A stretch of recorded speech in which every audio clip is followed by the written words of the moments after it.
Beach, Queens. You could hear some plows going on Cross Bay Boulevard.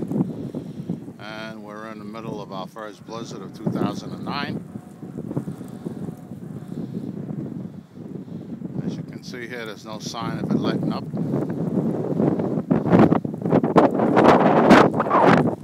Got this blowing directly in my face, heading in this southerly direction. Okay, I'll try to send this out to the Weather Channel.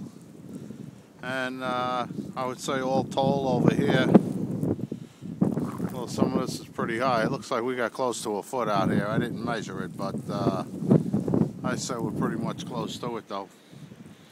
You can see for yourself here, even on the cars, it's starting to pile up over here. I'm moving a little fast now, I know. But I can see where I shoveled out there. It's at least a half a foot there. I would say maybe 8 inches now on the ground.